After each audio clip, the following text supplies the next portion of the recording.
Le développement du secteur privé est le moteur d'une croissance économique durable et inclusive. Ce constat est largement partagé par les différents participants à la 3e conférence internationale sur l'émergence africaine, ouverte jeudi à Diamniadio, au Sénégal.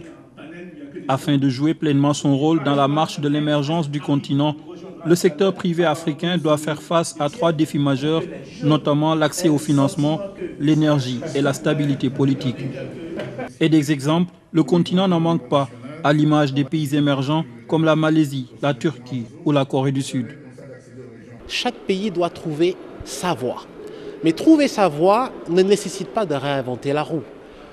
Voilà pourquoi cette plateforme va en fait capitaliser les expériences existantes et qui marchent. Vous avez vu hier, nous avons fait venir le Premier ministre de Malaisie, donc le Dr Mahathir. Pourquoi ? Parce que la Malaisie a quelque chose de concret à partager. On vous a montré hier le niveau de développement de la Malaisie en 60. Est-ce que la Malaisie est devenue aujourd'hui ?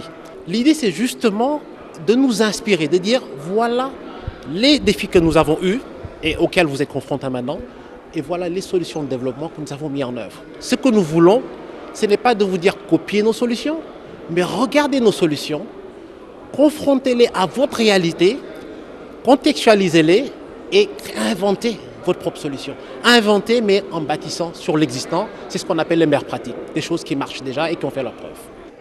En marge des panels de cette 3e conférence sur l'émergence africaine, le Programme des Nations Unies pour le développement et la Commission de l'UEMOA ont signé un mémorandum d'entente pour le renforcement de la coopération entre les 2 institutions, notamment dans le domaine de la planification, de cadrage macroéconomique et de suivi-évaluation des politiques publiques. Aujourd'hui, la signature de ce mémorandum nous permet d'avoir un support juridique de travail encore plus important parce que nous aurons une vision de notre coopération sur le moyen terme. Or, nous avons besoin de cette vision de moyen terme parce que tous nos objectifs sont aussi des objectifs de moyen terme dans le cadre des objectifs de développement durable du système des Nations Unies, des objectifs de l'UEMOA 2063.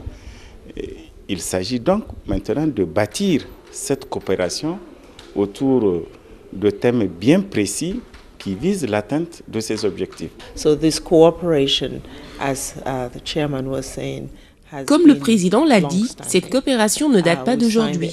Nous avons signé ce mémorandum d'entente ce jour juste pour la matérialiser et nous donner l'opportunité d'augmenter notre niveau de coopération et accélérer l'atteinte des objectifs de développement durable dans la sous-région. Nous espérons, à travers cette convention, relever notre coopération à un niveau plus important et pouvoir passer à la prochaine phase, celle de la mise en œuvre des réformes. Et c'est là où les pays ont le plus besoin de notre soutien technique. Par cet acte, fruit d'un partenariat fécond entre les 2 institutions, l'UEMOA et le PNUD s'engagent ainsi à mutualiser leurs efforts pour la réduction de la pauvreté dans les 8 États de l'Union et la réalisation des objectifs de développement durable.